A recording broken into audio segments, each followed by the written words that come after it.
परिणाम तपस्वी राजा के काज सकल सुख पावे और मनोरथ जो कोई गावे वो अमित जीवन मन पावे चार युग परिणाम तुम्हारा है परिचित जगत साधु संत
तुल्यमपि गुह्यमनन्तमाद्यम् तापत्रयनलनिवारणराज्यमूलम् वृन्दावनस्थलविहारविनोदलीलम्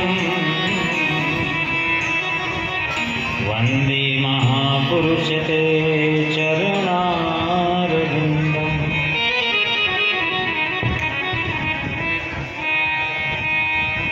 यत्कामिनी केलिकलापकुञ्चितः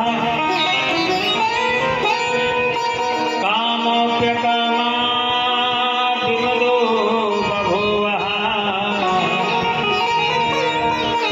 सम्माननीमानदमानदं सदा श्रीमोहनं मोहनमानतोष्णः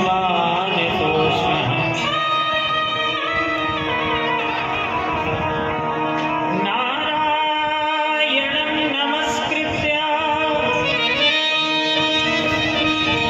नरं चैव नरोत्तमं देवीं सरस्वतीं व्यासं ततो जयमुदीरये।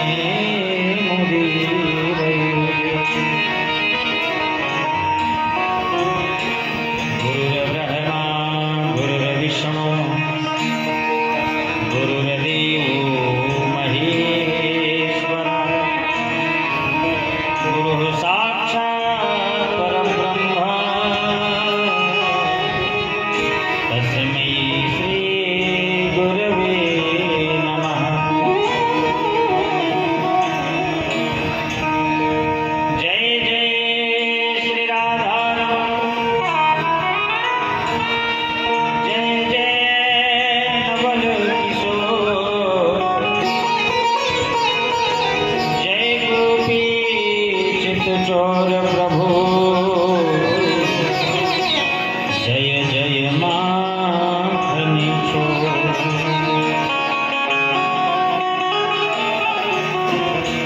आइए हनुमंत विराजिए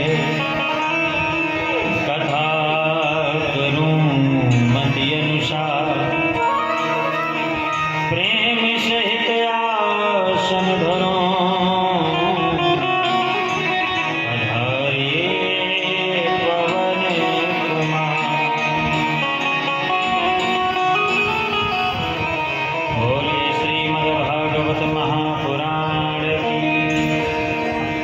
श्री बांके बिहारी लाल की श्री राधा रानी सरकार की उमापति महादेव की अनंत बलवंत श्री हनुमंत लाल जी महाराज की गंगा मैया की गौ मैया की श्री सद्गुरुदेव भगवान की जय जय श्री राम जय जय श्री सीताराम।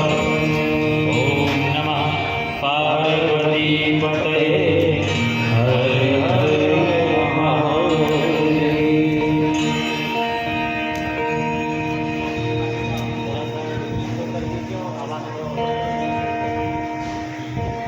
आइए पवन नाम हरिनाम संकीर्तन का सहारा लें तत्पश्चात हर इच्छानुसार कथा प्रारंभ करें।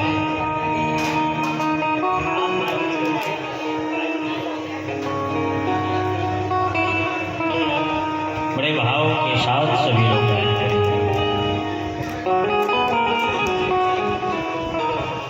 जय राधे राधे गोविंद गोविंद राधे राधे गोविंद गोविंद राधे राधे राधे गोविंद गोविंद राधे राधे राधे गोविंद गोविंद राधे राधे राधे गोविंद गोविंद राधे राधे गोविंद गोविंद राधे गोविंद राधे राधे गोपाल गोविंद राधे राधे गोपाल राधे गोविंद राधे राधे गोपाल गाइए गोविंद राधे राधे गोपाल राधे राधे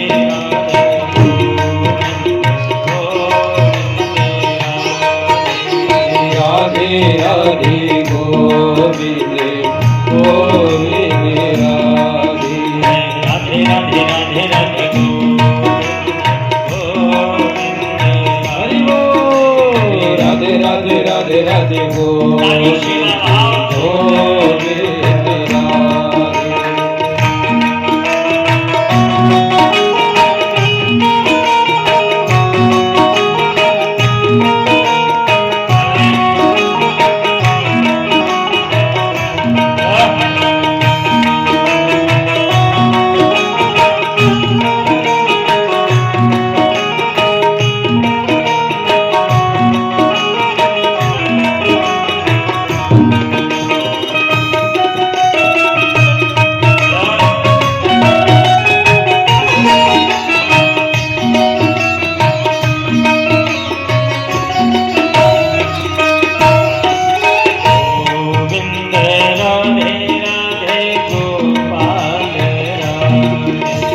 गोविंद राधे राधे गोपाल गोविंद राधे राधे गोपाल राधे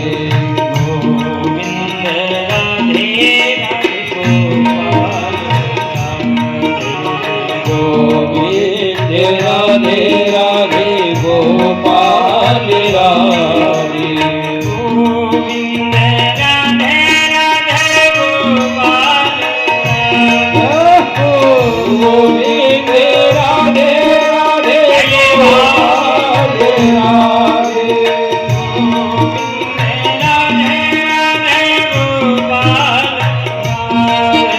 राधे गोविंद राधे राधे गोपाल राधे गोविंद राधे राधे गोपाल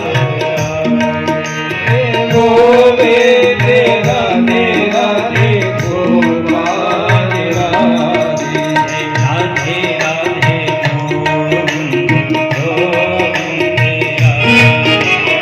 राधे राधे काली सेवा करते हैं।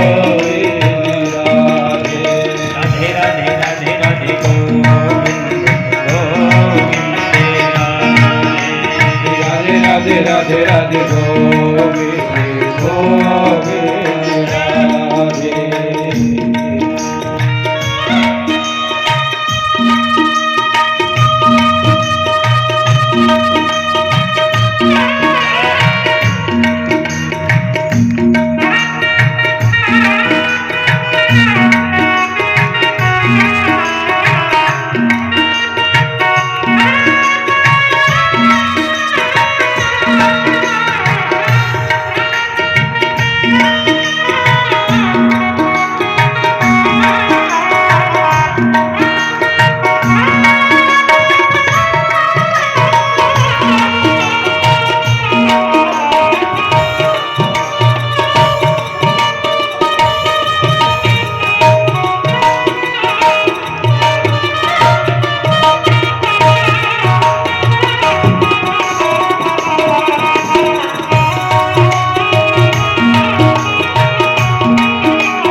राधे राधे गोविंद गोविंद राधे राधे राधे गोविंद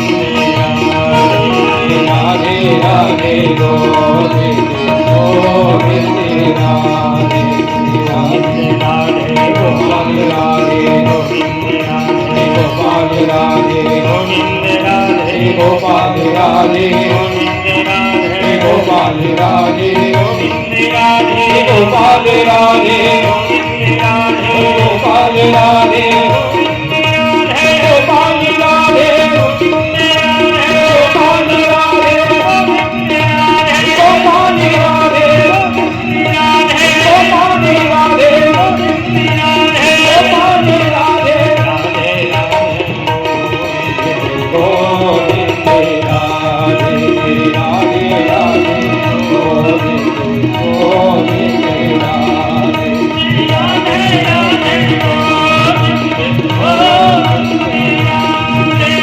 राधे राधे गोविंद गोविंद राधे राधे गोविंद गोविंद राधे राधे राधे गोविंद गोविंद राधे राधे गोविंद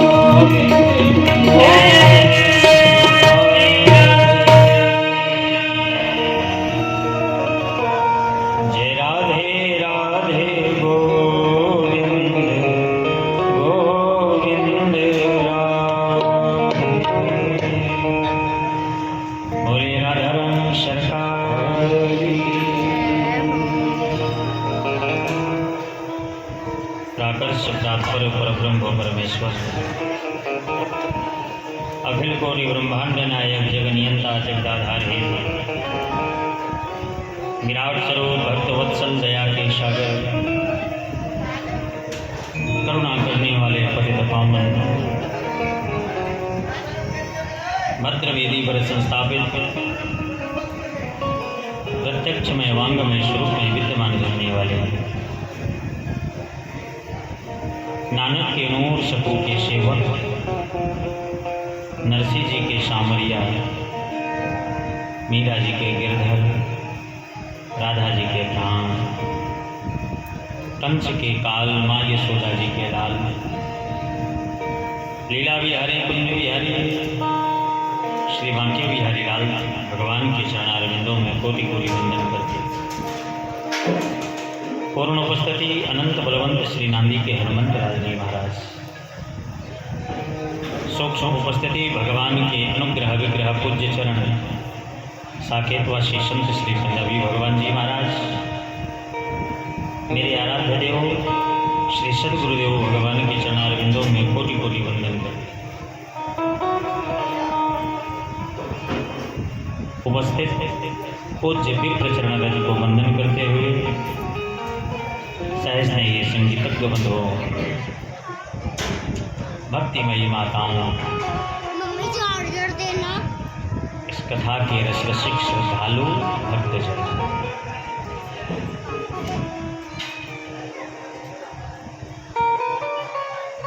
कैलरम गांव के पावन धरा पर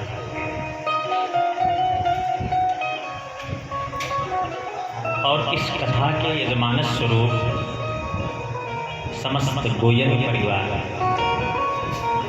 उनके पुरजन परिजन नाथ रिश्तेदार इष्ट मित्र बंधु बांधव ये पावन गाथा पितृमोक्षदायी है।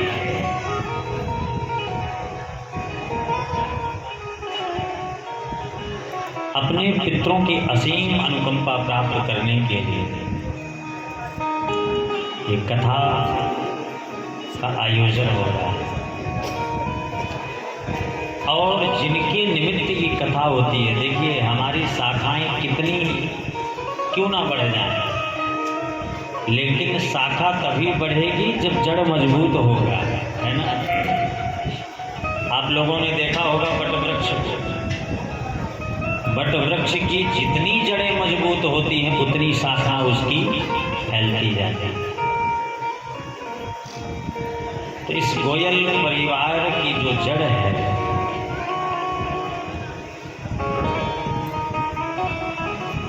परीक्षित स्वरूप क्या नाम, मंगते राम जी, क्या मंगतू राम जी,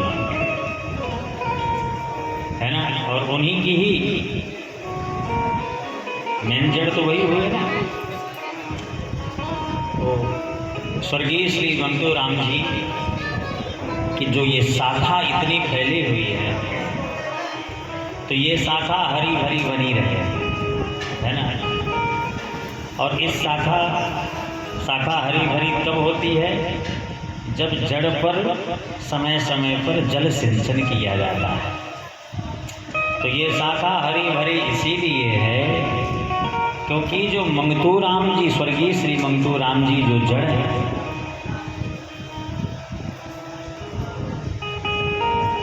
उनके निमित्त, उनके पितृजनों के निमित्त, आपके पितृजनों के निमित्त जो ये श्रीमद्भागवत महापुराण रूपी जल का जो सिंचन हो रहा है, और इस सिंचन से हमारी शाखाएं दिन प्रतिदिन बढ़ती जाती हैं। और परम सौभाग्य की बात है जो कि ऐसा संयोग कि समस्त परिवार को एक करके आज के समय पर देखा जाए तो किसी के पास समय नहीं है ना। लेकिन धन्यवाद के वो पात्र होते हैं जो पूरे समाज को जो एकत्रित करते हैं, अपने परिवारजनों को एकत्रित करते हैं, और सबके प्रसन्नता के लिए कितने बड़े आयोजन का जो यह कार्य होता है। एक सेठ जी थे, बहुत बड़े सेठ, धनवान थे। अच्छा, सेठ वही बनेंगे जो चतुर होंगे, बुद्धिमान होंगे, कार्य करने में जो दक्ष होंगे, है ना।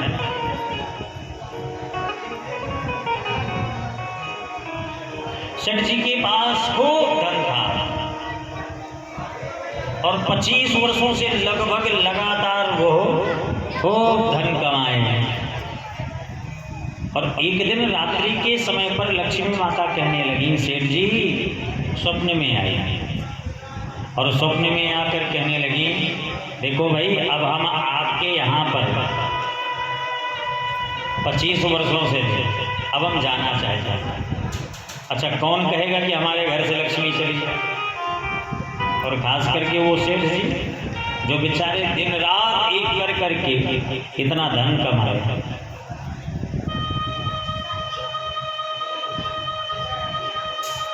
उन्होंने कहा, माता जी आप क्यों जाना चाहते हो, हमसे कोई अपराध हो गया? बोले, अपराध कुछ नहीं हो गया, हम तो चल हैं, चलाएमान हैं, हम तो चलते रहते। अच्छा, लक्ष्मी माता की जितनी भी आप फोटो देखेंगे ना, आपको बहुत कम बैठने वाली फोटो मिलेंगी, खड़े वाली फोटो ही मिलेंगी, बहुत कम बैठने वाली, क्योंकि ये बैठती है ही नहीं है। आज यहाँ तो कल वहाँ, तो परसों कहाँ। शिव जी खूब विनती किए, नहीं माता जी आप रुके रहो, आप मत जाओ। कहने लगे, अच्छा ठीक है, इतने सालों से तुम्हारे घर पर थी मैं और तुमने मेरा खूब सम्मान किया। अच्छा, लक्ष्मी माँ का सम्मान कैसे होता है? जहाँ धर्म का आचरण होगा, जहाँ दान पुण्य होगा, वो लक्ष्मी माँ का सम्मान है।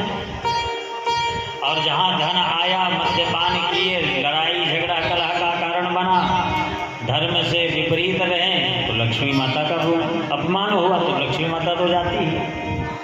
तो लक्ष्मी माँ ने कहा, आपने खूब सम्मान किया, तो जाते जाते मैं तुझे एक वरदान दे के जाना चाहिए। सेठ जी से बोले, मांग लो वरदान। अब सेठ जी सोचे क्या मांगे, क्या वरदान मांगे। बड़े होशियार थे, कहने लगे, लेकिन एक बात याद रखना, एक ही वरदान मांगना और एक ही वरदान मैं दूंगी, दूसरा मांगना भी नहीं, दूसरा मैं दूंगी भी नहीं। सेठ जी ने कहा, ठीक है माता जी, आज नहीं और कल आप स्वप्न में पुनः आए, मैं आपसे वरदान मांगूं। एक वरदान से याद आया, एक भोलेनाथ जी का एक शिष्य था, भोले बाबा की खूब सेवा किया।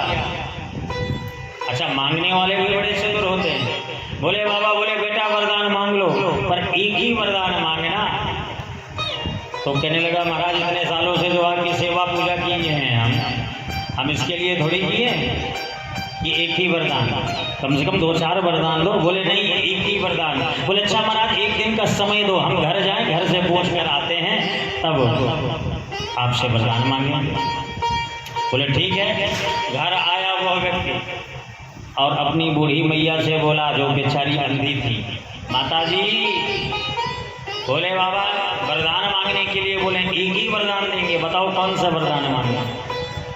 बूढ़ी मैया कहने लगी, बेटा अंधी हूँ, दिखाई नहीं देता, मेरे लिए आंख मांग ले। बालक बोला, 80 साल से तो दुनिया को नहीं देखे हो, अब अगर आंख मिल जाएगी तो 20 साल देख करके क्या कर लोगी। बोले आंख नहीं मांगेंगे। बोले तो पत्नी के पास गए, पत्नी बोली हमारे संतान नहीं है, आप बेटा मांग लो ना। बोले नहीं, बेटा नहीं मांगेगा, एक ही वरदान मिलेगा और वरदान ऐसा लेना है कि सब कुछ आ जाए। तो सोचता गया और थोड़ी देर के बाद भोले बाबा के पास गया। भोले बाबा से कहने लगा, प्रभु तैयार हूँ वरदान मांगने को। भोले बाबा बोले, याद रखना एक से दूसरा वरदान दूंगा नहीं। हाँ महाराज, एक ही वरदान मांगूंगा। बोले क्या चाहिए।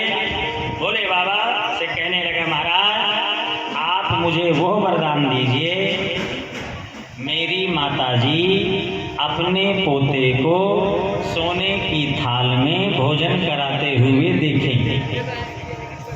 अब देखने का मतलब हुआ कि भाई आँख आ जाए, सोने के थाल में धन भी आ जाए, है ना। अब पोते को कि हमारे बेटा भी हो जाए।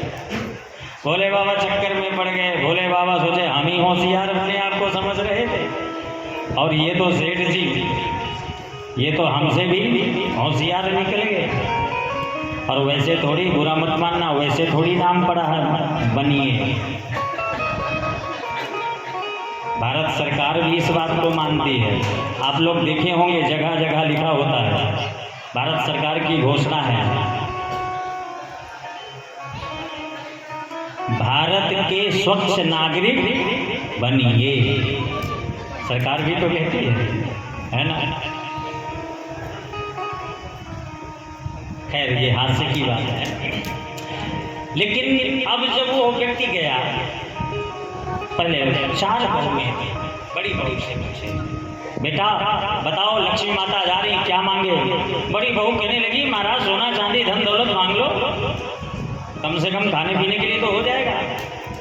बीचों दूसरे नंबर की कहने लगी, अरे वो मत मांगो, एक काम करो जमीन जायदाद मांग लो। तीसरे ने कहा, महाराज जितनी संपत्ति सब कुछ मांग लो। अब चौथे के पास गए, चौथी बेटी बहू कहने लगी, पिताजी जब धन तो लक्ष्मी माता तो जा ही नहीं है, धन तो जा ही रहा है, एक काम करो, न धन मांगो न दौलत मांगो, अगर मांगना है तो क्या मांगो, प्रेम मांग लो। लक्ष्मी माता के पास अगले दिन स्वप्न पर आए। सेठ जी बोले, माताजी वरदान देना है तो मुझे प्रेम दीजिए। प्रेम का वरदान मांगे, और जहाँ प्रेम है वहाँ शांति है, जहाँ शांति है वहाँ से लक्ष्मी माता कभी नहीं जाती। तो धन्य है आज यह गोयल परिवार, जो अपने समस्त परिवार के लोगों को एकत्रित करते हुए और ये भुक्ति मुक्ति दायिनी अपने पितरों के मोक्ष के लिए, अपने पितरों की कृपा को प्राप्त करने के लिए श्रीमद् भागवत महापुराण का आयोजन करवाया। इसलिए धन्यवाद के पात्र आप सभी लोग।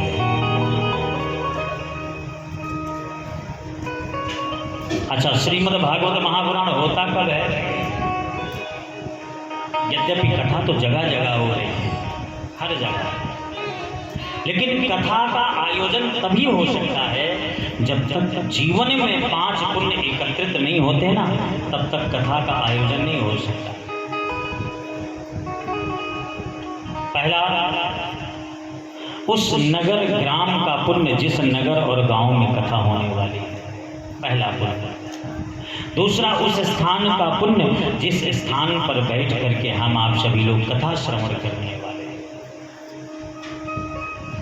तीसरा, उन लोगों के पुण्य जो लोग बैठ करके कथा श्रवण के लिए आतुर होते हैं। चौथा, पितरों की कृपा और पांचवा सदगुरुदेव भगवान की कृपा। जब तक जीवन में ये 5 पुण्य एकत्रित नहीं होते हैं तब तक कथा का आयोजन नहीं हो सकता है। इसलिए ये श्रीमद् भागवत महापुराण साधारण नहीं है। निगम कल्पितरोर गलितम फलम सुख मुखादमृतद्रव संयुतम पिबत भागवतम रसमालयम मुहुरहो रसिका भोगी भावुका।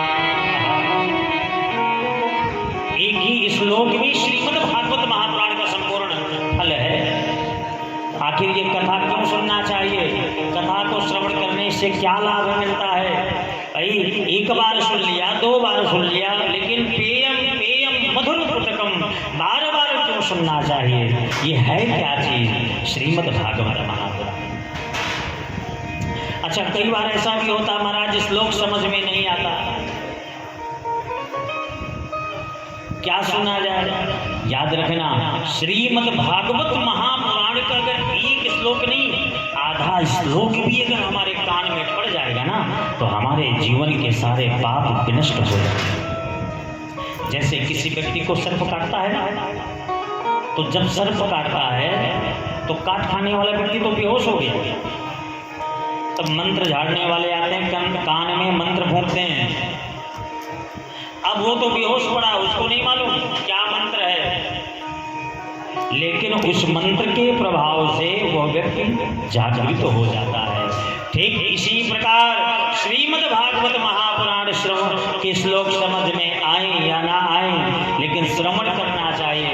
सुनने मात्र से हमारे जीवन के जितने भी पाप हैं सब विनष्ट हो जाते हैं। ये क्या है श्रीमद् भागवत? बोले निगम कल्पतरोर गलितम फलम सुख मुखादमृतद्रव संयुतम पिबत भागवतम रसमालयम मुहुरहो रसिका भुवि भावुका। निगम कल्पतरोर क्या है? निगम माने वेद, वेद रूपी कल्प वृक्ष का यह पका हुआ फल है, यह श्रीमद् भागवत महापुराण। और श्रीमद् भागवत महापुराण में पका हुआ फल है। और कहाँ से आया? बोले वेदों की उच्च शाखा से यह टपक करके ये फल आया है धरती पर, यही पधारा है ये फल। अब किसी ने पूछा वेद व्यास जी महाराज से, महाराज अगर ये वेदों की शाखा से श्रीमद् भागवत रूपी फल आया है तो महाराज ये तो टूट गया। भाई कोई वृक्ष से अगर कोई फल नीचे गिरता है तो टूट जाता है पका हुआ। अब फिर आपने कहा पका हुआ फल है, टूट गया होगा। वेदव्यास जी महाराज बोले नहीं नहीं, भगवता प्रोक्तम भागवतम, इस फल का नाम है श्रीमद् भागवत। ये बिल्कुल पका हुआ फल है और गिरा है तो कैसे आया? डाली प्रति डाली के सहयोग से आया। इसलिए इस फल को पियो। किसी ने कहा जय हो महाराज, आज तक तो हमने कोई ऐसा फल नहीं देखा जो पीने वाला फल हो। फल को काटा जाता है, फल को चूसा जाता है, फल को खाया जाता है, पर पीने वाला फल हमने नहीं देखा। वेदव्यास जी महाराज बोले भैया पीने की बात तो तब करेंगे जब किसी में गुठली और छिलका हो। और ये जो हमारा श्रीमद् भागवत महापुराण है, इसमें ना गुठली है ना छिलका है, केवल रस ही रस भरा है। इसलिए बहुत मीठा फल है, पियो। किसी ने पूछा वेदव्यास जी से, महाराज आपके कहने से थोड़ी मान लेंगे कि ये फल बिल्कुल मीठा है, प्रमाण दीजिए कि ये फल श्रीमद् भागवत फल मीठा है। भाई हमें तो लगता खट्टा है। बोले फल का पारखी कौन होता है? तोता। तोता जिस फल में चोंच मार दे, आंख बंद करके समझ जाना चाहिए ये फल अत्यधिक मीठा है। तो श्रीमद् भागवत रूपी फल पर किस तोते ने चोंच मारी? बोले सुख मुखादमृतद्रव संयुतम। बोले सुख मुख विगलित फल है, सुखदेव भगवान की चोंच लगी हुई है। सुखदेव भगवान का जन्म एक तोते से होता है ना, इसलिए तोता जिस फल में चोंच मार दे समझ जाओ फल बिल्कुल मीठा। तो सुखदेव भगवान की चोंच लगी हुई है, इसलिए ये फल अत्यधिक मीठा है। इसलिए इस फल को पियो, सत्संग करो। जिसके जीवन में मिला सत्संग है, जिसके जीवन में मिला सत्संग है, उसे हर घड़ी आनंद ही आनंद है। सत्संग है, उसे हर घड़ी आनंद ही आनंद है। जिसको जीवन में मिला सत्संग है, उसे हर घड़ी आनंद ही आनंद है। जिसको जीवन में मिला सत्संग है, उसको हर घड़ी आनंद ही आनंद है। उसे हर घड़ी आनंद ही आनंद है, उसे हर घड़ी आनंद ही आनंद है। उसे हर घड़ी आनंद ही आनंद है, उसे हर घड़ी आनंद ही आनंद है। जिसके जीवन में मिला सत्संग है, जीवन में मिला सत्संग है, उसे हर घड़ी आनंद ही आनंद है। मिला सत्संग है, उसे हर घड़ी आनंद ही आनंद नारी है। सेवा भाव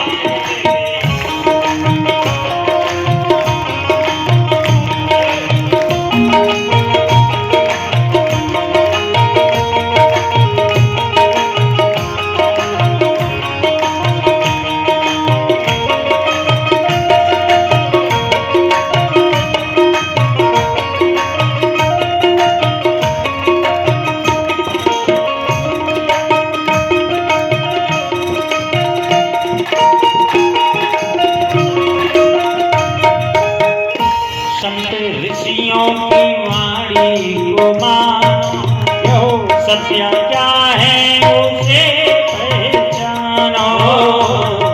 ऋषियों की वाणी को मानो, सत्य क्या है उसे पहचानो।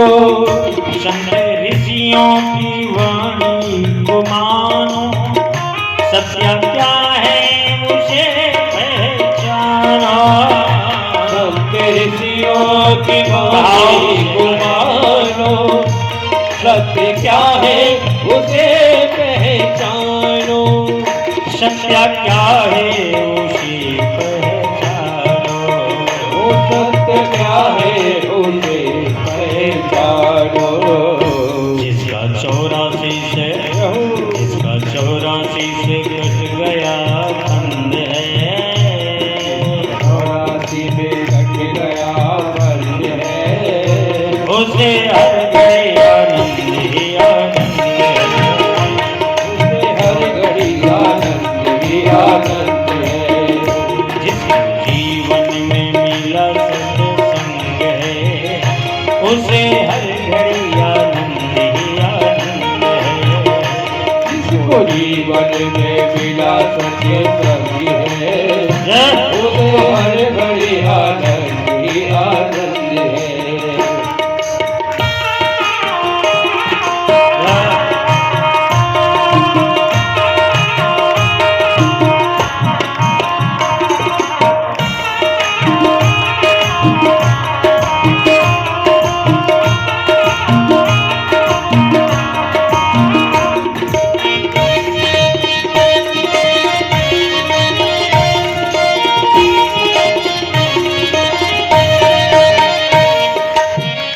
तुलसी मीरा कबीरा ने गाया, उन आंखों से दर्शन पाया। मीरा कबीरा ने गाया, उन आंखों से दर्शन पाया। तुलसी मीरा कबीरा ने गाया,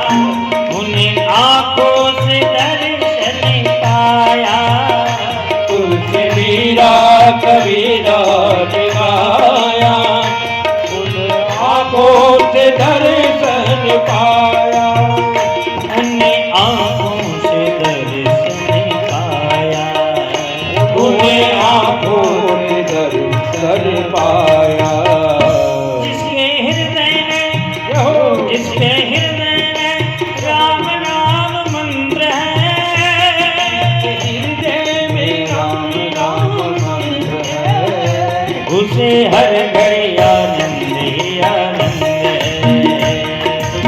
जीवन में मिला सके संग है, उसे हर घड़ी आनंद ही आनंद है। जिसको जीवन में मिला सत्संग है, उसे हर घड़ी आनंद ही आनंद है। जीवन में मिला सके संग है, उसे हर घड़ी आनंद ही आनंद है।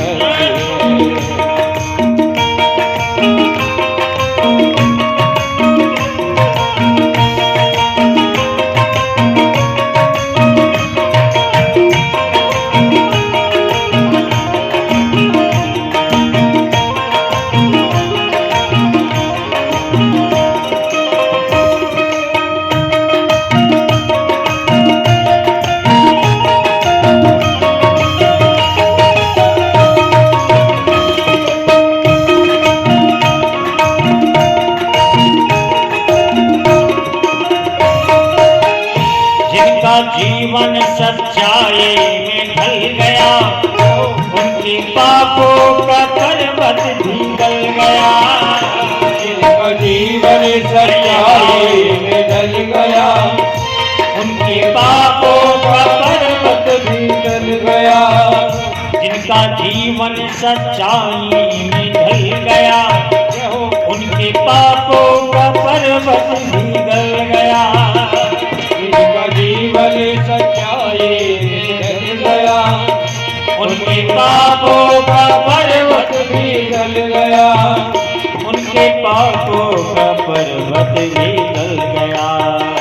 उनके पापों का पर्वत भी गल गया। जिसके रोम में यहो जिसके रोम में बसे गोविंद है, जिसके रोम में बसे गोविंद है, उसे हर घड़ी आनंद ही आनंद है।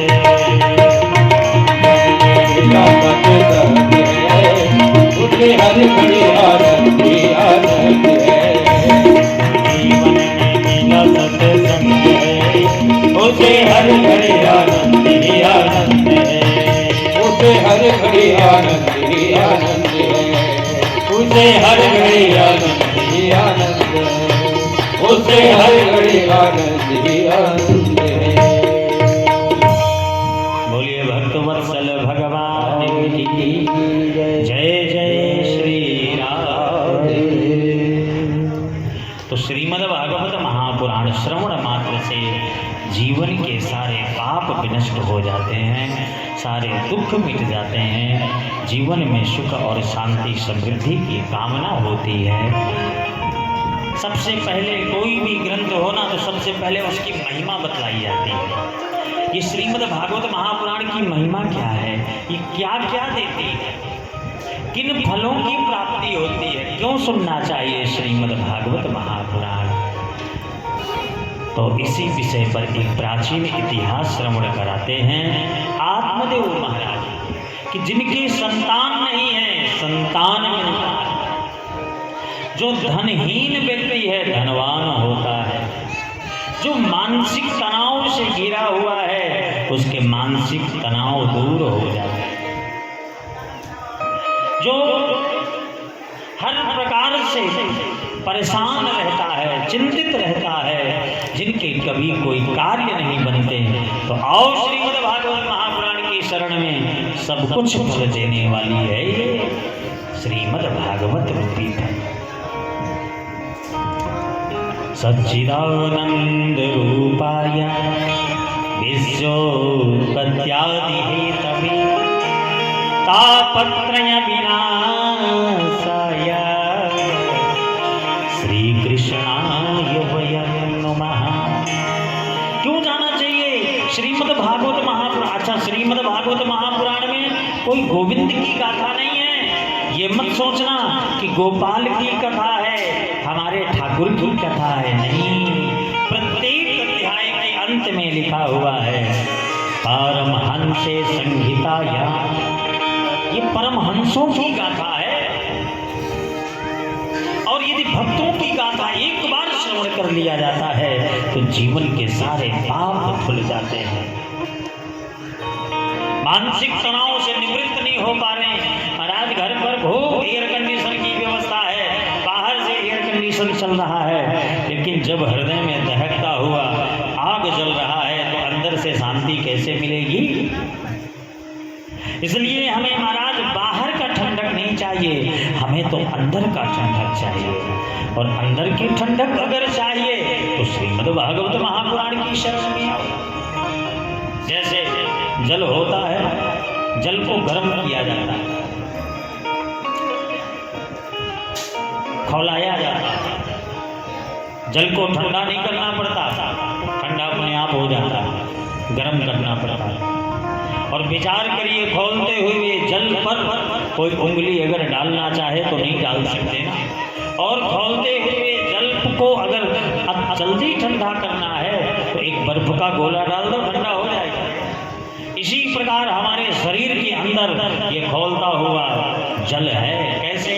अग्नि 3 प्रकार की है। एक अंदर की अग्नि है जिसको हम जठराग्नि बोलते हैं, और अंदर से वो दहक रहा है। अंदर से हम इतने जले हुए हैं, मानसिक तनाव से घिरे हुए हैं, परेशान हैं, सिर पर ढेर सारा बोझ लेकर के घूम रहे हैं, घर का बोझ, परिवार का बोझ, व्यापार का बोझ, नात रिश्तेदारों का बोझ, इतना बोझ लेकर के चल रहे हैं, तुम्हारा शरीर तो बिगड़ेगा ही बिगड़ेगा। और जब इतने सारे बोझ होंगे फिर ना तो दिन को चैन होगा, न रात को नींद आएगी।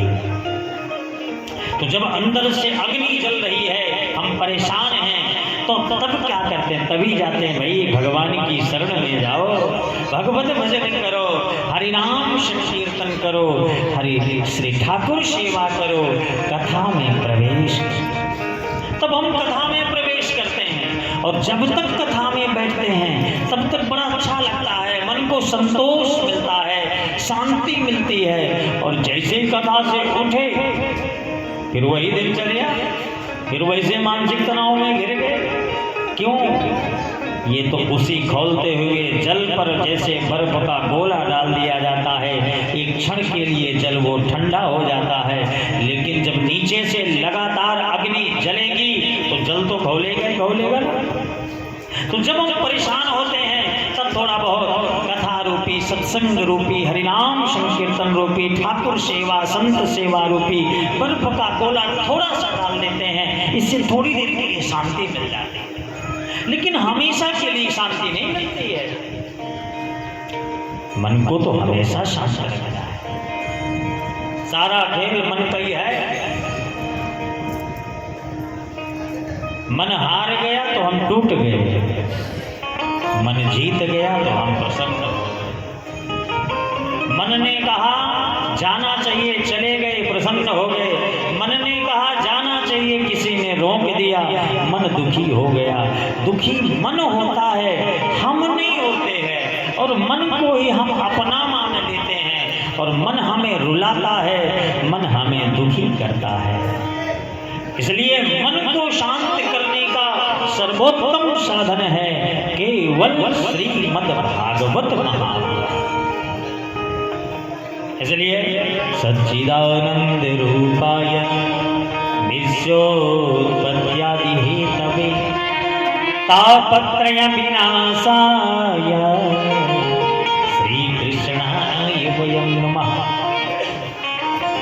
उस सच्चिदानंद भगवान को, जो सतघन चितघन आनंद घन है, उनको हम वंदन करते हैं। किनको? विश्वोत्पत्त्यादि हेतवे, जो विश्व की उत्पत्ति करते हैं। भगवान का प्रथम गुण है विश्व की उत्पत्ति करना। किसी ने कहा महाराज ये कौन सा गुण होगा, उत्पत्ति कर दिए तो बहुत अच्छा गुण हो गया। नहीं, उत्पन्न किए हुए जीवों का जो जन्म से मरण तक ध्यान रखते, ऐसा नहीं। घर पर तो तब तक रहे जब तक प्यार प्रेम मिलता रहा, और जब अपनों की मार मिली अपनों को ही छोड़ करके बीच से ही भग जाना, ये बुद्धिमत्ता नहीं है। अपनों को धोखा दे देना ये बुद्धिमत्ता नहीं है। ठाकुर जी कहते हैं विश्वोत्पत्त्यादि हेतवे, विश्व की उत्पत्ति तो करता हूँ, ऐसा नहीं उत्पत्ति करके छोड़ दिया। बोले जन्म से लेकर मरण तक का पूरा ध्यान रखता हूँ। एक बार लक्ष्मी माता से ठाकुर जी बोले, देवी जब तक संसार के समस्त प्राणी भोजन नहीं कर लेते ना, तब तक मैं भोजन नहीं करता। परीक्षा देने के लिए क्या करती हैं, एक डिबिया पर छोटी सी चिटिया को, चींटी को दबा देती। बोले प्रभु के सन्मुख भोजन की थाल लेकर के गए। क्या संसार सागर के समस्त जीव तृप्त हो गए? हाँ प्रभु सब हो गए, आप भी प्रसादी। जैसे ही प्रसादी पानी का पहला ग्रास उठाए, तब तक में लक्ष्मी माता ने हाथ पकड़ा, प्रभु क्षमा करना, आपका नियम टूट रहा है, आपका संकल्प है जब तक संसार का कोई भी जीव होगा, प्राणी होगा, भूखा होगा, तब तक आप अन्न ग्रहण नहीं करते हैं। लेकिन इस डिबिया के अंदर एक चींटी है, इसके मुख में एक भी दाना नहीं। बोले देवी ऐसा नहीं हो सकता, जरा खोल करके तो देखो। खोल कर देखा गया, उसके मुख में भी एक कनक का छोटा सा दाना था, कण। कहने का तात्पर्य ठाकुर जी हैं विश्वोत्पत्त्यादि तभी, उत्पत्ति ही नहीं करते हैं, उत्पन्न किए हुए जीवों का जो जन्म से मरण तक का पूरा ध्यान। और क्या करते हैं, बोले तापत्रय विनाशाय, तीनों प्रकार के तापों को विनष्ट करते हैं। तीन प्रकार के ताप कौन कौन हैं? दैहिक, दैविक, भौतिक ताप। दैविक, भौतिक ताप।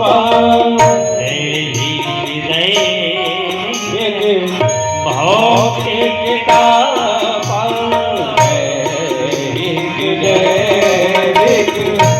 भौतिक ताप। राम राज का हूँ नहीं प्यारा, राम राज का हूँ नहीं प्यारा। श्री राम जय राम जय जय राम। श्री राम जय राम जय जय राम। श्री राम जय राम जय जय राम। श्री राम जय राम जय तीन प्रकार के तापों को जो विनष्ट करने वाले हैं, तीन ताप कौन कौन से हैं? तापत्रय विनाशाय, दैहिक, दैविक और भौतिक। दैहिक किसको कहते हैं? जब शरीर की पीड़ा होती है, जब शरीर हमारा साथ नहीं देता, उसको कहते हैं दैहिक। दैविक कौन सा हुआ? जब देवताओं के द्वारा पीड़ित होते हैं, महाराज ग्रह दशा ठीक नहीं चल रही, क्या बताएं, राहु खराब, शनि खराब, जब ग्रह दशा खराब हो, जब देवताओं के द्वारा पीड़ित होते हैं। और एक ताप कौन सा होता है? भौतिक। भौतिक माने जब भूत प्रेतों से हम पीड़ित होते हैं, उसको कहते हैं भौतिक ताप। तो ये जो तीन प्रकार के ताप हैं, ये तीनों ताप कैसे हटते हैं? बोले जो भगवान श्री कृष्ण की शरण में आते हैं, श्री कृष्णाय वयम नुमः, ऐसे भगवान श्री कृष्ण को हम आप सभी लोग वंदन करते हैं। दूसरे श्लोक में श्री सुखदेव भगवान की वंदना होती है। यम प्रव्रजन्त मनुपीत मपीत कृत्यम द्वैपायनो विरह का तरया जुहावा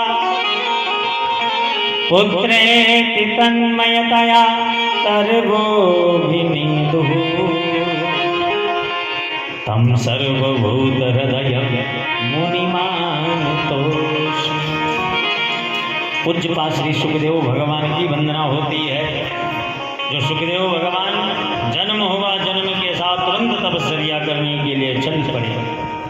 पुत्र वियोग में वेदव्यास जी पुकारते हैं, हे पुत्र कहाँ जा रहे हो? वृक्षों ने उनकी तरफ से उत्तर दिया। ऐसे पूज्यपाद श्री सुखदेव भगवान के हम आप सभी लोग वंदन करते हैं।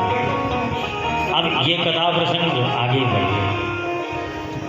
नैमिषारण्य की पावन भूमि है। सूत जी महाराज विराजमान हैं, 88,000 ऋषिगण भी हैं और 88,000 ऋषिगणों ने प्रश्न किया श्री सौनक महर्षि जी सूत जी से कि प्रभु आप हमें कथा का सार समझाइए। अज्ञान ध्वांत विध्वंस कोटि सूर्य समप्रभ सूताख्याहि कथा सारं मम कर्ण रसायन।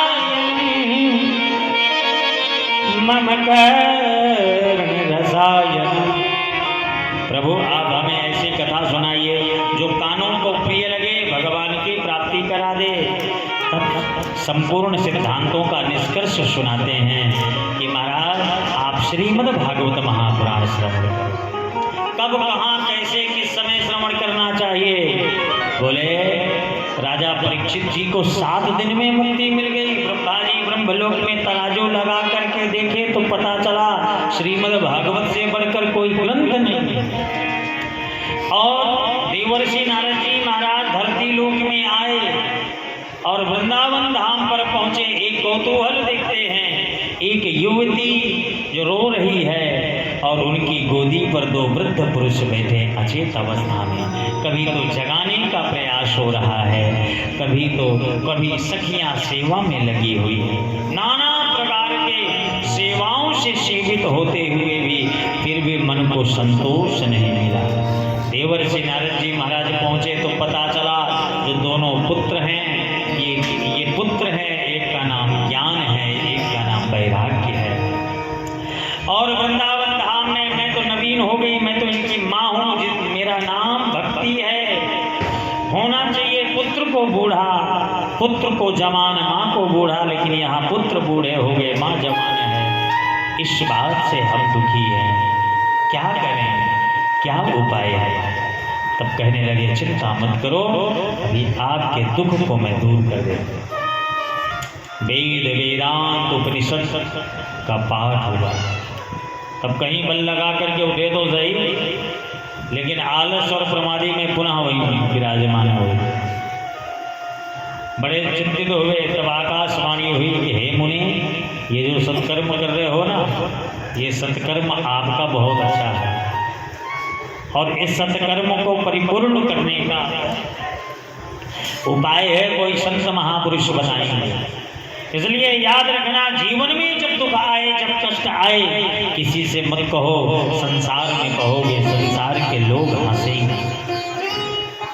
हो सकता है सामने सुन करके ऐसा लगे कि आपके परम हितैषी हैं, पर हो सकता है पीठ पीछे आपकी बुराई भी करें। इसलिए संसार को सुनाओगे, संसार हंसेगा, संसार आपको रुलाएगा, आपके कष्ट को दूर नहीं कर पाएगा। याद रखना, किसी संत को श्रवण कराओगे, गुरुजनों के शरण पे जाके कहोगे, दुख का निदान होगा। अपने ठाकुर को सुनाओ, प्रभु की शरण में जाओ, जो दुख हो और प्रभु निदान करे। भक्ति महारानी दुखी थी, रो रही थी, तो संत जी को, देवर्षि नारद जी को सुनाई। कई सालों से पड़ी थी, दुख का अंत नहीं हो रहा था। भक्ति कौन है? भगवान की प्राण प्रिया है।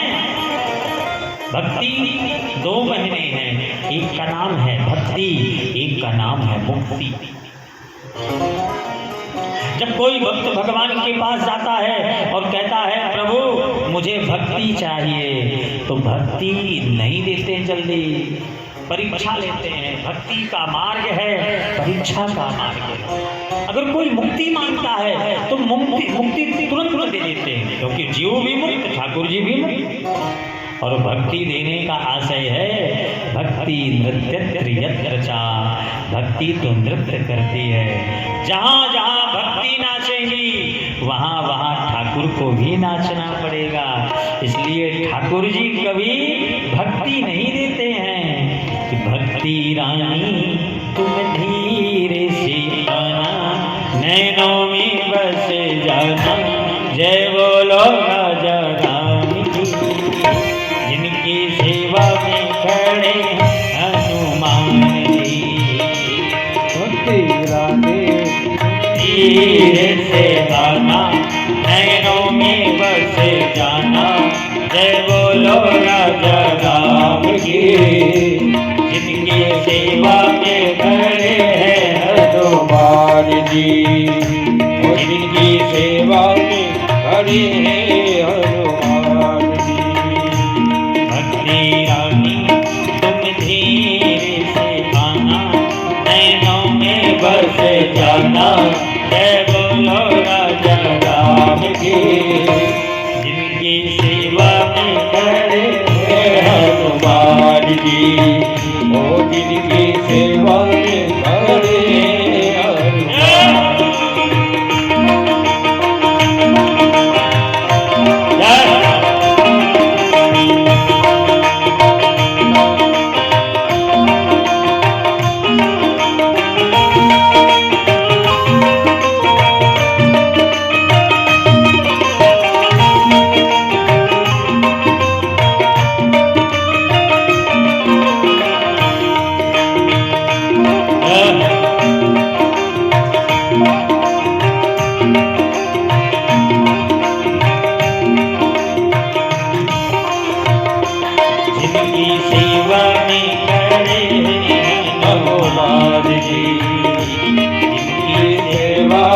खड़े हैं हनुमान जी। संत बड़े परमार्थी, देश धरे अवधूत। हो संत बड़े परमार्थी, संत बने परमार्थी, देश धरे अवधूत। संत बड़े परमार्थी, देश धरे अवधूत। राम नाम का गोला छूटे भाग जाए अवधूत।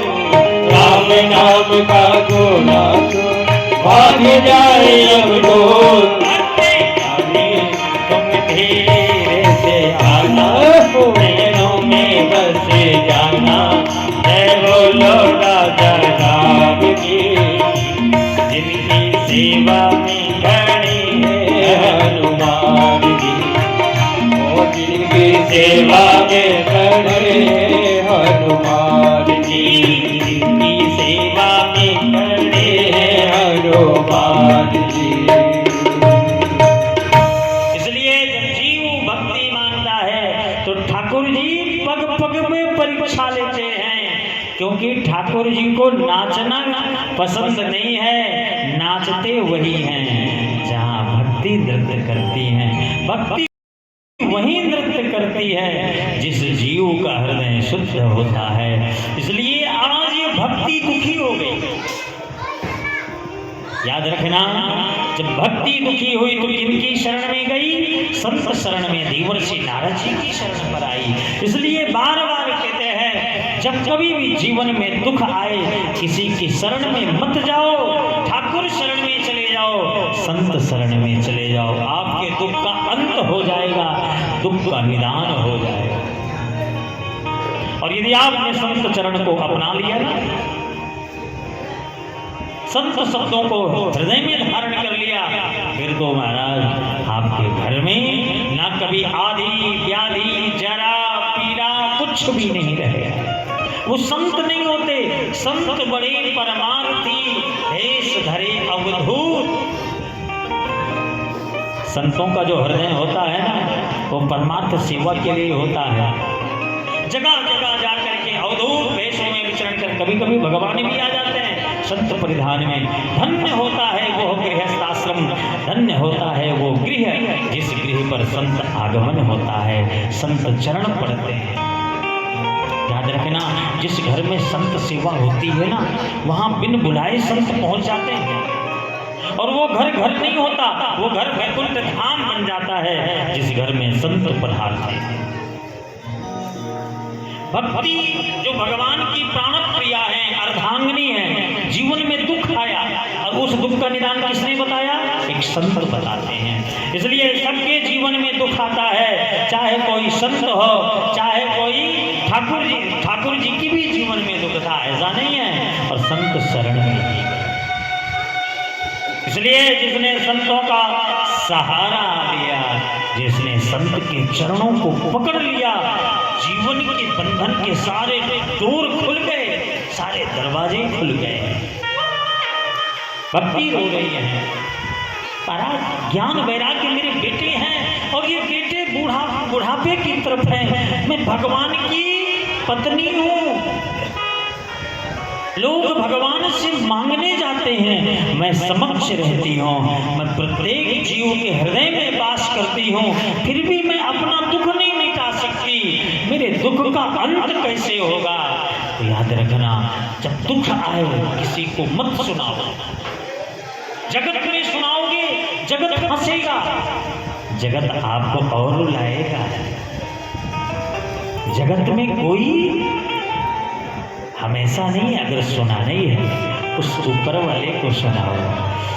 ठाकुर को सुनाओगे ना, ठाकुर सुनेगा सबकी, लेकिन कहेगा नहीं किसी से, करेगा अपने मन से।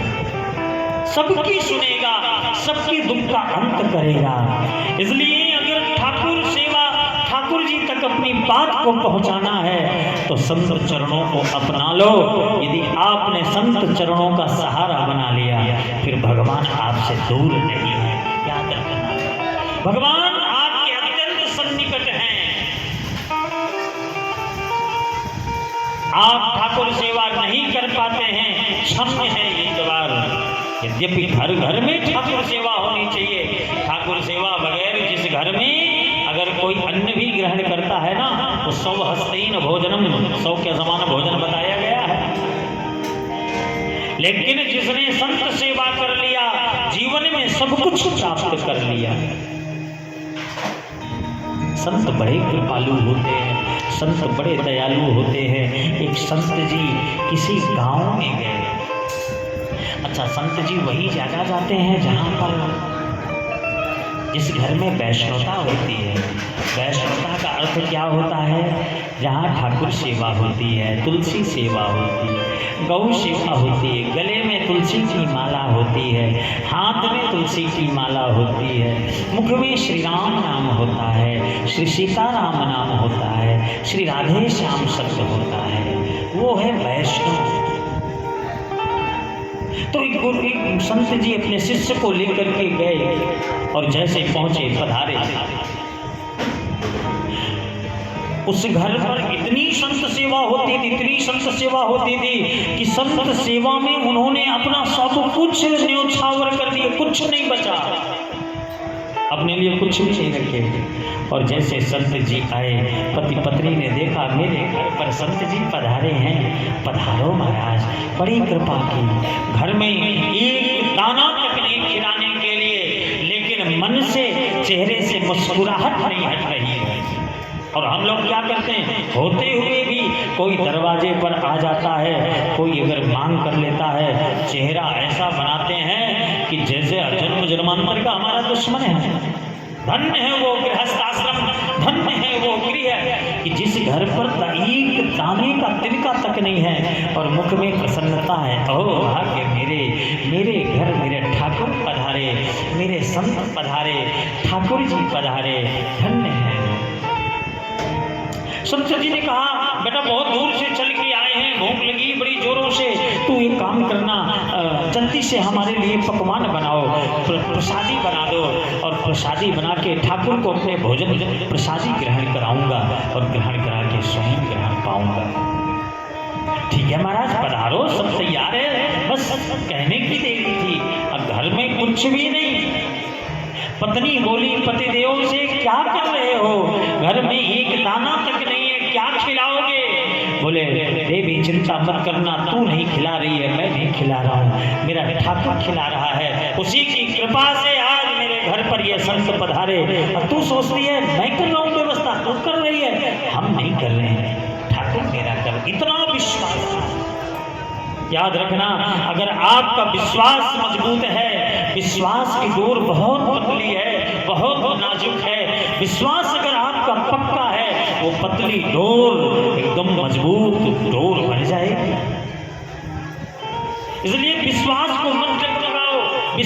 को मत होने देना, विश्वास कभी मत जाने देना। पत्नी एक सेठ जी के पास गई, कहने लगी मेरे घर पर संत पधारे हैं, कुछ मुझे उधार कर्ज रूप में दे दो। सेठ जी ने कहा देवी तेरा इतना कर्जा हो गया, पहले के तू कर्जा नहीं दे पाएगी, अब क्या देगी? मैं तुझे कुछ नहीं दे सकता। हाँ, अगर तेरे पास कुछ गिरवी रखने के लिए हो दे दे, उसके बदले में तुझे दे देता हूँ। पत्नी बोली प्रभु मेरे पास कुछ भी नहीं है, जो कुछ भी था वो सब कुछ मैंने न्यौछावर कर दिया, अब तो कुछ नहीं है। सेठ जी बोले इतने लंबे लंबे तेरे केस तेरे बाल हैं, तू कहती है तेरे पास कुछ भी नहीं है। स्त्री कहने लगी बाल इसका मतलब? बोले हाँ, अगर तुझे गिरवी के रूप में रखना है तू अपने बालों को उतार करके दे दे, और तेरे संत के लिए जो तू मांगेगी वो दे दूंगा। याद रखना, स्त्री का सर्वाधिक प्रिय ससम्मान प्रिय वस्तु अगर कोई है वो केस है। केस को कभी नहीं उतारने देते। अब आजकल की तो खैर बात अलग है कि कटिंग वटिंग सब होती है, नहीं तो पहले कैंची छुरा भी चलाना दोस्त। और आजकल तो जमाना लड़की लड़का बन रहे, लड़के लड़कियां बन गए, है ना। लड़कों के कपड़े लड़कियां, लड़कियों के कपड़े जय जय श्री राम। बहुत होता है इस महिला इस माता श्री को कष्ट हुआ, दुख हुआ, परेशान हुए।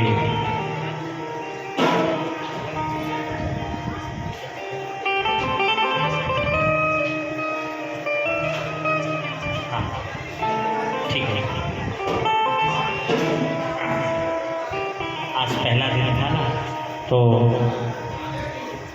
समय का आगे पीछे हो ही जाता है। और कल से 3 से 6 का कथा का समय, 3:15 से 6:30। कल से समय का पूरा ध्यान रखेंगे, हम भी रखेंगे, आप लोग भी रखिएगा, क्योंकि समय की कीमत अगर हम करेंगे ना तो समय हमारा कीमत करेगा, है ना। समय बड़ा बलवान है, तो समय का विशेष ध्यान रखेंगे। अच्छा, हम भी अधीनस्थ हैं, दूर से आएंगे, 2-4 वैसे तो पहले प्रयास करेंगे समय पर ही आए, है ना। तो 3:15 से 6:15। तो मैं निवेदन कर रहा था, वो स्त्री सेठ जी के पास गई और जाकर मजबूर थी, भले ही मेरे केस चले जाएं, मुझे गम नहीं, मुझे दुख नहीं, पर अपने दरवाजे से मैं संत को भूखा नहीं जाने। इसलिए तुरंत अपने सारे केसों को उतार दिए, और उतारने के बाद चावल चीनी दूध लेकर के आई, तस्मई बनाती, खीर बनाती है। पतिदेव को नहीं मालूम, बच्चों को नहीं मालूम, संत जी को नहीं मालूम, और सिर पे क्या करती हैं, जैसे स्नान के बाद हमारी माताएं बहनें सिर पर कपड़ा लगा लपेटती है ना, इसी प्रकार कई कपड़े लपेट करके आगे की तरफ कपड़ों का जूड़ा बना लेती, फिर ऊपर से पल्लो, ताकि ऐसा ना लगे, किसी को ये ना पता चल पाए कि इनके केश हैं या नहीं। ये स्थिति। खीर तैयार होती है, भोग लगा, खीर बनी, और जैसे प्रसाद तैयार होता है, प्रसाद तैयार होने के बाद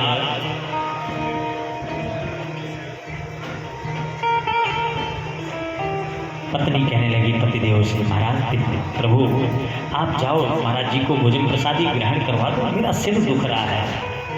पतिदेव आए और पतिदेव पूछने लगे, अरे प्रभु आपकी भाग्यवान कहाँ है? बोले उसके सिर में दर्द है, इसलिए आराम कर रही है। अरे बुलाओ, हमारे पास बबूती है, दे देंगे, अभी तुरंत ठीक कर देंगे।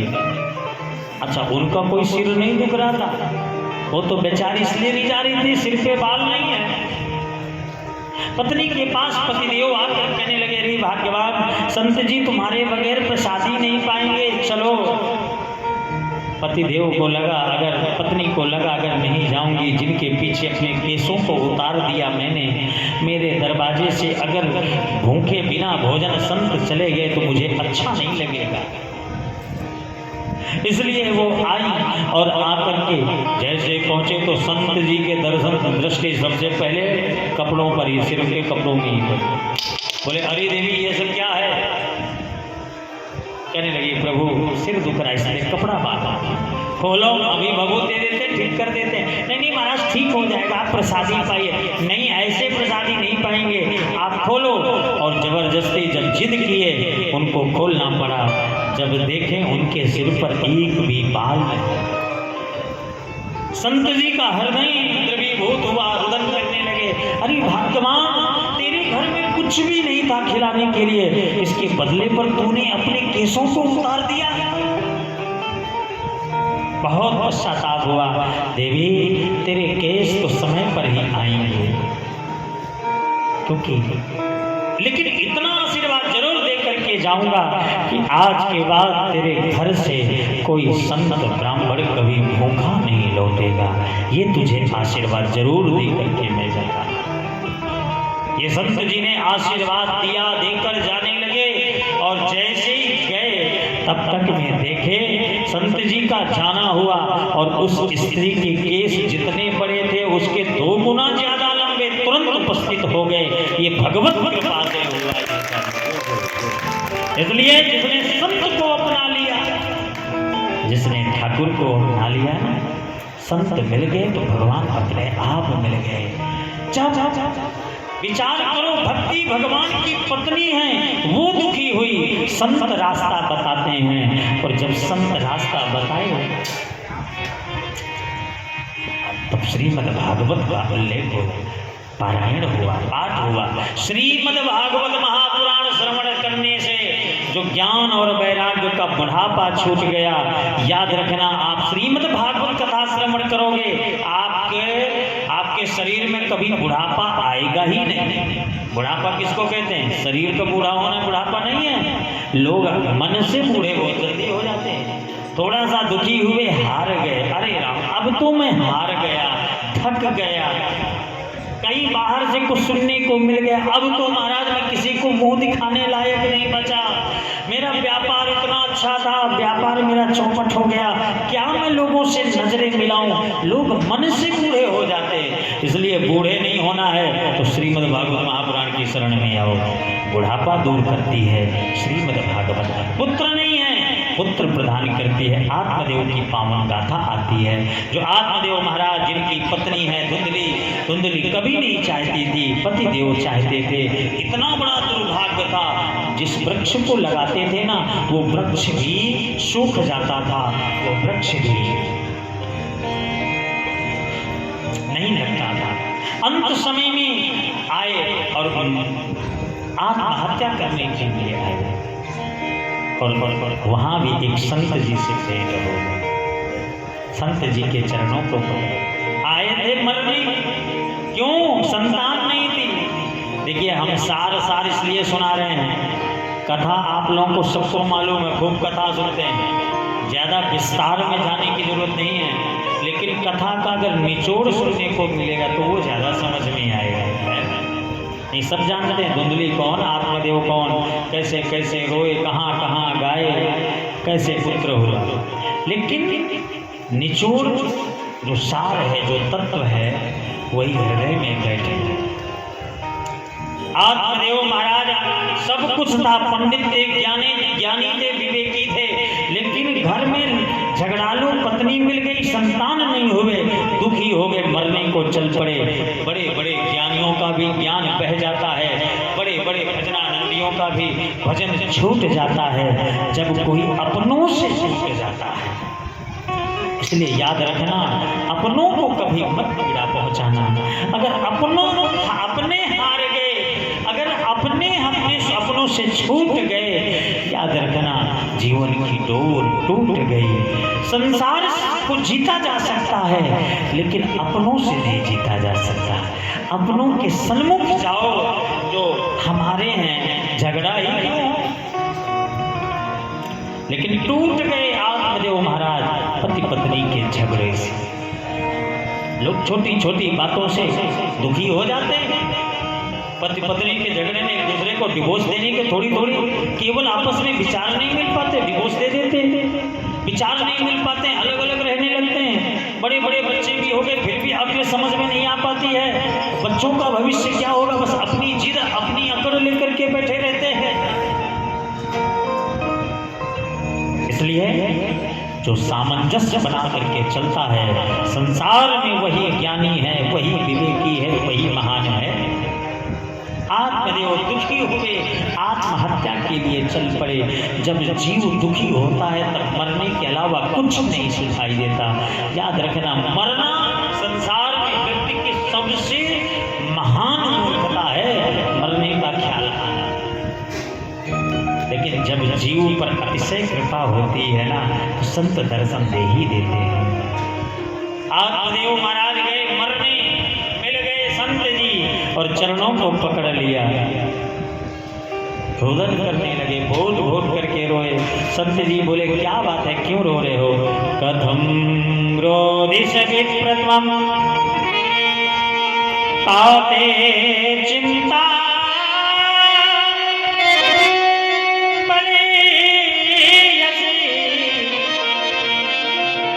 वदत्वं सत्वरं मह्यं स्वस्य दुःखस्य कारणम्।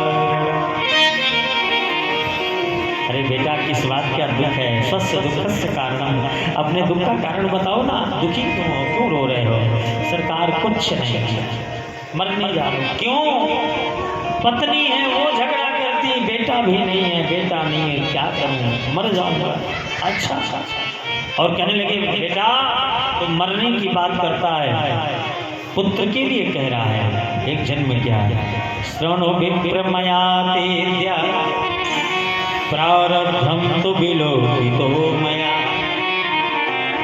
सप्त जन्मावधितमा पुत्र नहीं वचन नहीं वचन।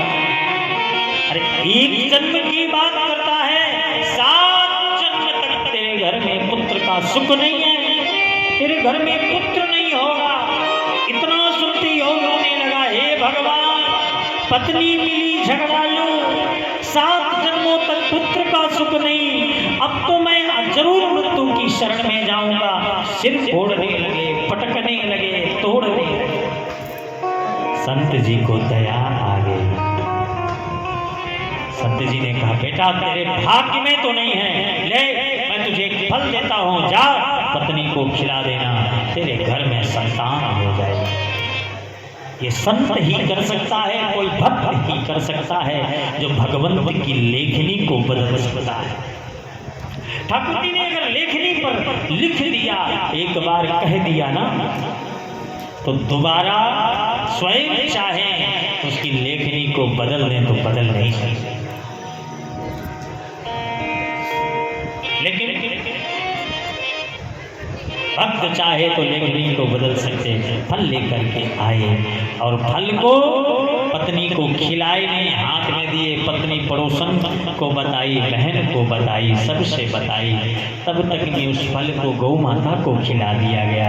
उनके घर में जो बालक हुआ एक, और उनकी बहन अपने पुत्र को लेकर आई, धुंधली की गोद में भर के चली गई। सुबह जाहिर कर दिए पुत्र मुझे उत्पन्न हुआ है, झूठ बोलती है।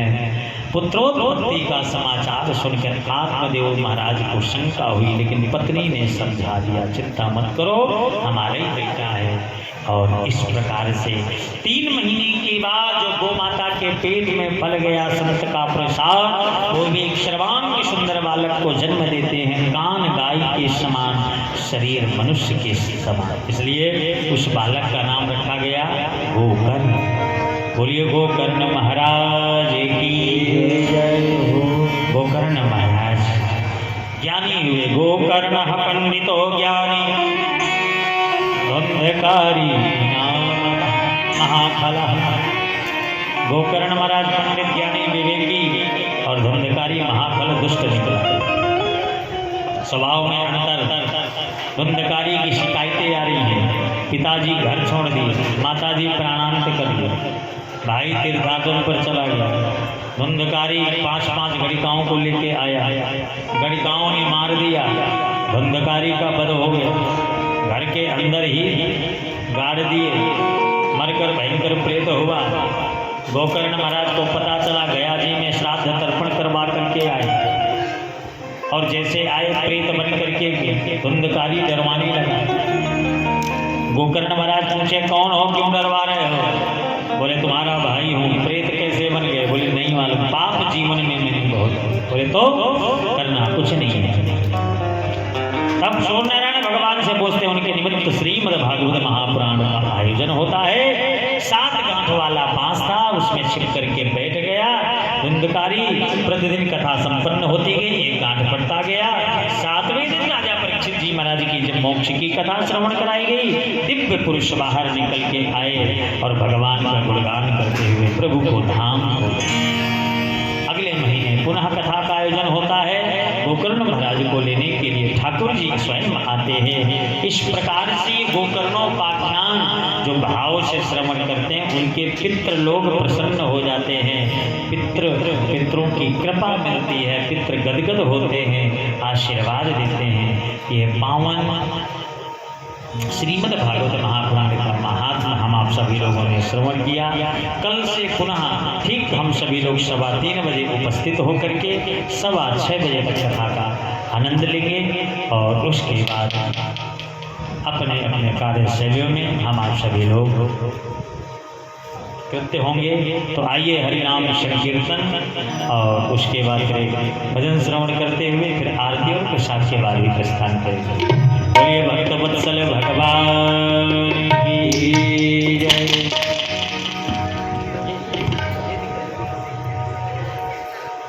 श्री राधा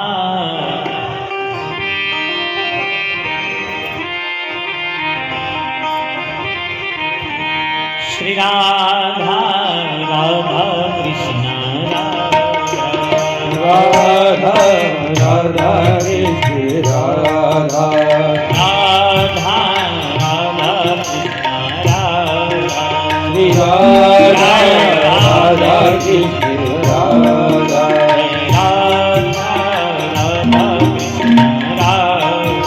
श्री राधा राधा कृष्ण राधा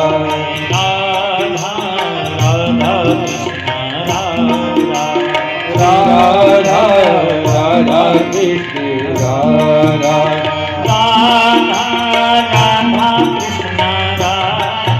श्री राधा राधा कृष्ण राधा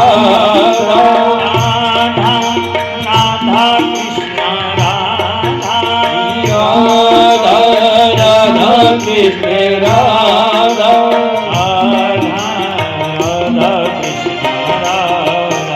राधा राधा कृष्ण राधा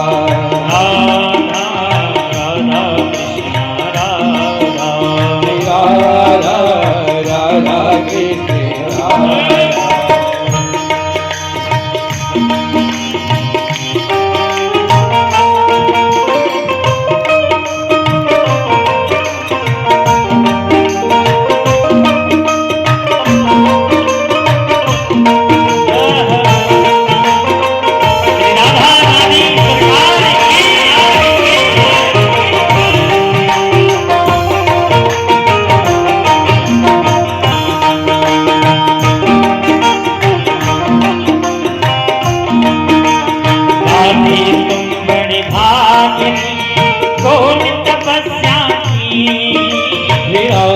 तुम बड़े भागिनी कौन तपस्या की, राधे तुम बड़ी भागिनी कौन तपस्या की, राधे तुम बड़ी भागिनी कौन तपस्या की।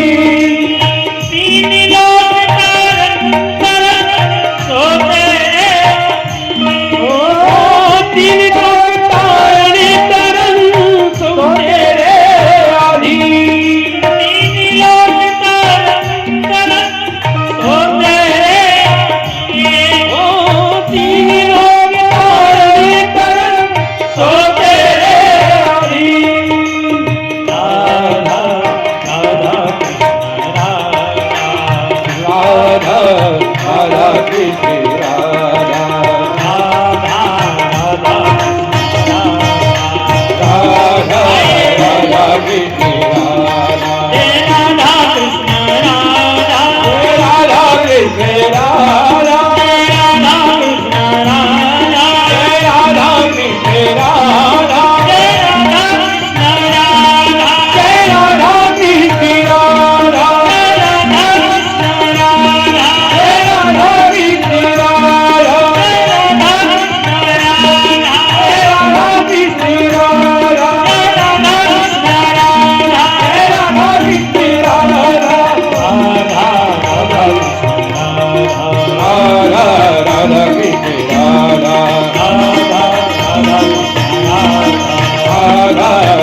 कृष्ण राधा राधा राधा कृष्ण राधा राधा राधा कृष्ण राधा राधा राधा कृष्ण राधा राधा राधा कृष्ण राधा राधा राधा कृष्ण राधा राधा राधा कृष्ण राधा राधा कृष्ण राधा राधा कृष्ण राधा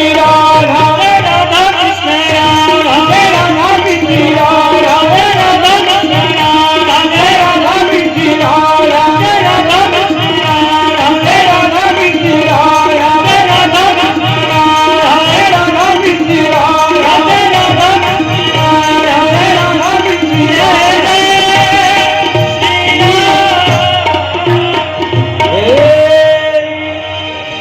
बोले श्री राधा रानी सरकार की।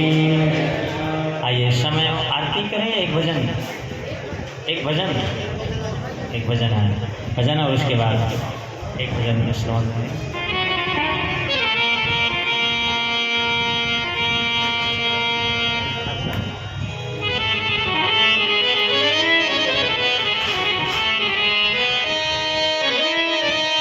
आइए एक नहीं कह रहे हैं, 2 भजन होना चाहिए।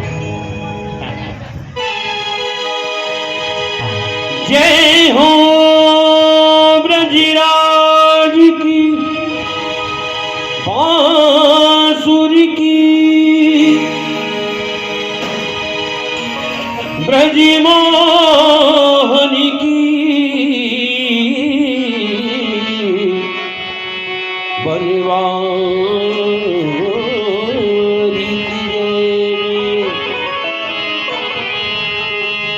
की नटनागरनी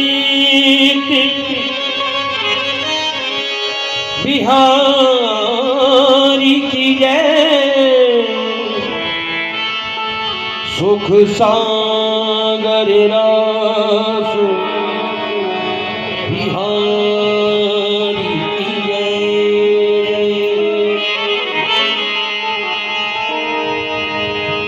जय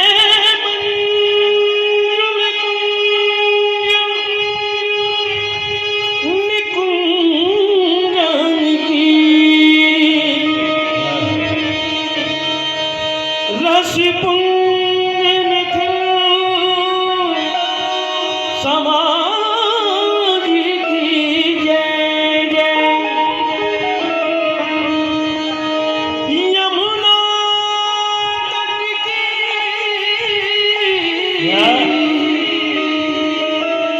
बंसी बटकी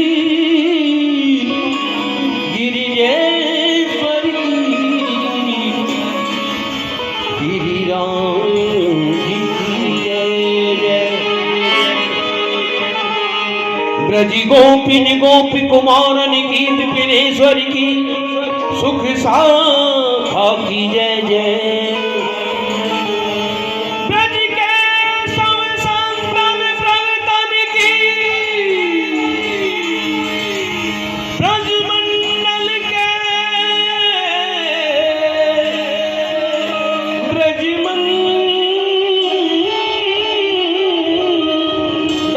के ब्रजराज जी की जय जय बोली वृंदावन हरियाल की। और मेरा दिल तो दीवाना हो गया मुरली वाले तेरा मेरा दिल तो दीवाना हो गया मुरली वाले तेरा और मेरा दिल तो दीवाना हो गया मुरली वाले तेरा मेरा दिल तो दीवाना हो गया मुरली वाले तेरा मुरली वाले तेरा मुरली वाले तेरा मुरली वाले तेरा मुरली वाले तेरा और मेरा दिल तो दीवाना हो गया मुरली वाले तेरा रे मेरा दिल तो दीवाना हो गया मुरली वाले तेरा। देखो सभी लोग खड़े हो जाएं, भाव से नृत्य करते हुए, मस्ती में झूमते हुए भजन का आनंद लेंगे। नृत्य करना है सभी लोगों को।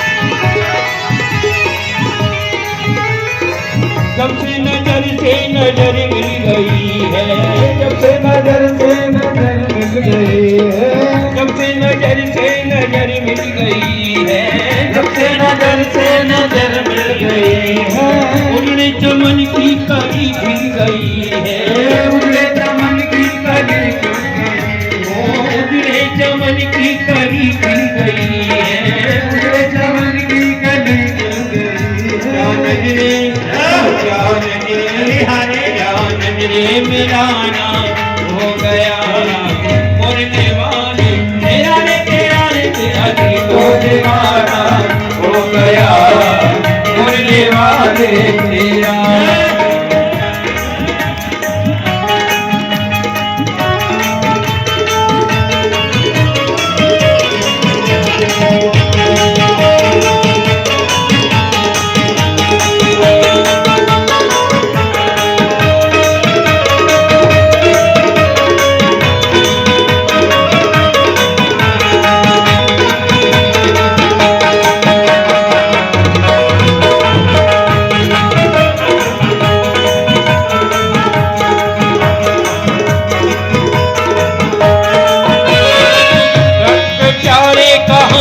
गए हो प्राणों के प्यारे कहाँ चुप गए हो, नैनों के तारे कहाँ चुप गए हो, नैनों के तारे कहाँ चुप गए हो, प्राणों के प्यारे कहाँ चुप गए हो, प्राणों के प्यारे कहाँ चुप गए हो, नैनों के तारे कहाँ चुप गए हो, नैनों के तारे कहाँ चुप गए हो। क्या दिल में, क्या दिल में और क्या दिल में ठिकाना हो गया, मुरली वाले तेरा, तेरा दिल तो दीवाना हो गया, मुरली वाले तेरा।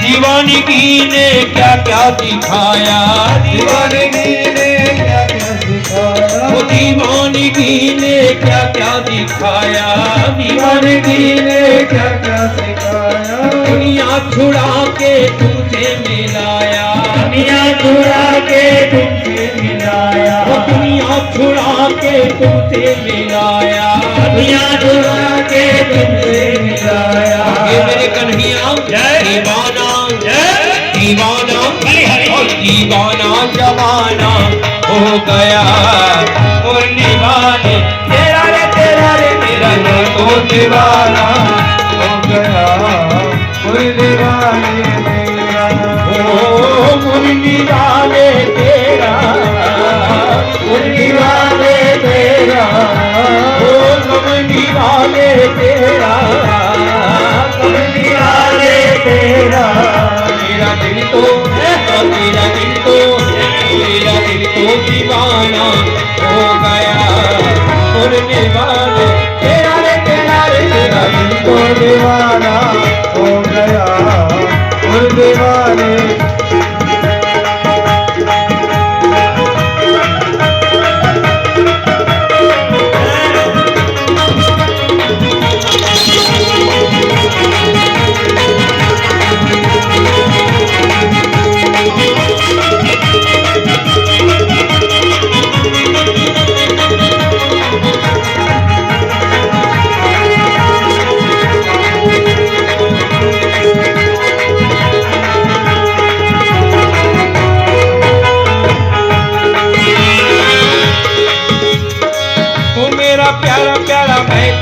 पागल, तू मेरा प्यारा प्यारा मैं तेरा पागल, तू मेरा प्यारा प्यारा मैं तेरा पागल, तू मेरा प्यारा प्यारा मैं तेरा पागल। तिरछी नजर से दिल मेरा घायल, तिरछी नजर से दिल मेरा घायल, और तिरछी नजर से दिल मेरा घायल, तिरछी नजर से दिल मेरा घायल। घायल तो और घायल तो और घायल तो जमाना हो गया, मुर्गे वाले तेरा तेरा तेरा दिल तो दीवाना हो गया, मुरली वाले तेरा मेरा दिल तो दीवाना हो गया, मुरली वाले तेरा और मेरा दिल तो दीवाना हो गया, मुरली वाले तेरा मेरा दिल तो दीवाना हो गया, मुरली वाले तेरा रे तेरा रे तेरा तेरा रे तेरा रे तेरा तेरा रे तेरा रे तेरा तेरा तेरा रे तेरा रे तेरा तेरा रे तेरा रे तेरा तेरा रे तेरा रे तेरा तेरा तेरा रे तेरा रे तेरा तेरा रे तेरा रे तेरा तेरा रे तेरा रे तेरा तेरा तेरा रे तेरा रे तेरा तेरा रे तेरा रे तेरा तेरा रे तेरा रे तेरा तेरा और मेरा दिल तो दीवाना हो गया, मुरली वाले तेरा मेरा दिल तो दीवाना हो गया, मुरली वाले तेरा मुरली वाले तेरा मुरली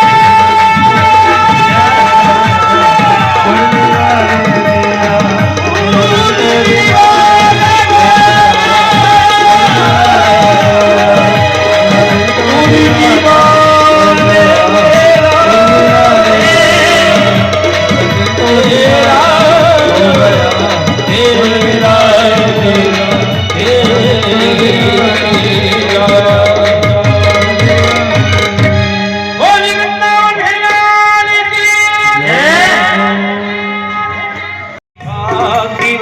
भगवान की है आरती आरती, पापियों को पाप से है तारती।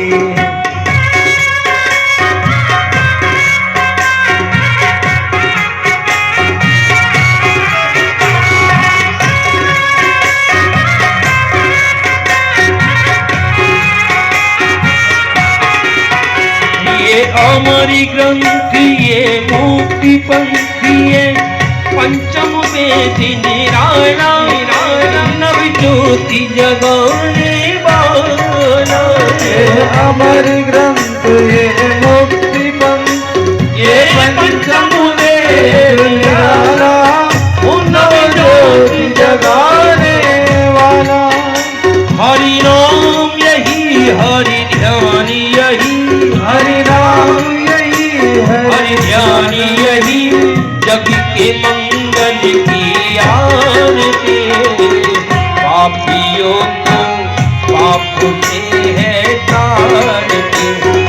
भागवत भगवान की है आरती ओ आरती, पापियों को पाप से है तारती।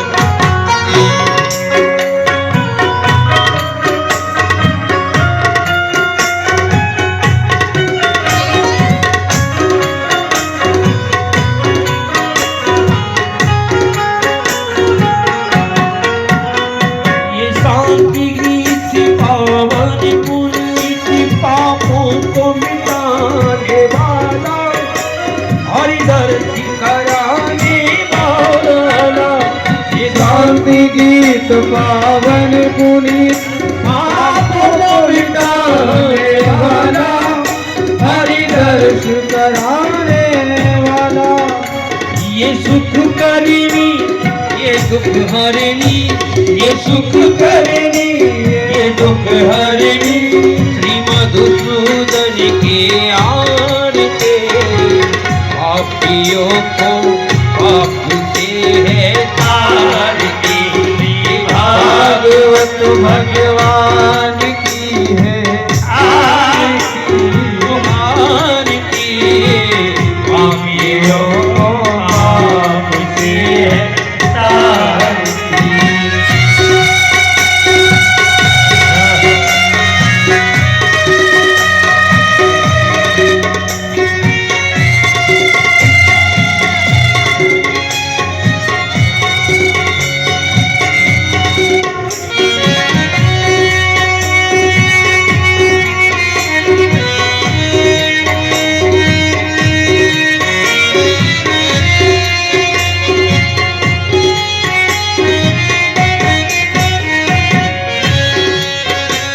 माधुरी बोली जगदम्बी खोल बाकी खाने वाला बिगड़ी को बनाने वाला माधुरी बोल जगदम्बी खोल बनाने वाला ओ बिगड़ी को बनाने वाला ओ श्री राम यही हरि श्याम यही प्रभु की महिमा की पापियों को पाप से है तारती भागवत भगवान की है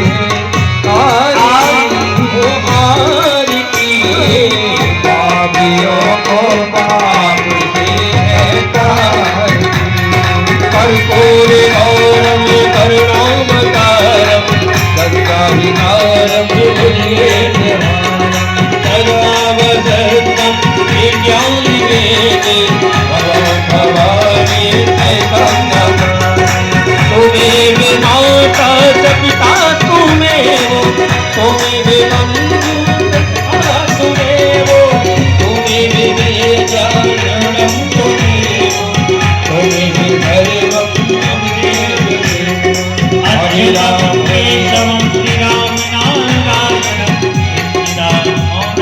वासुदेवं हरि श्रीधरं माधवं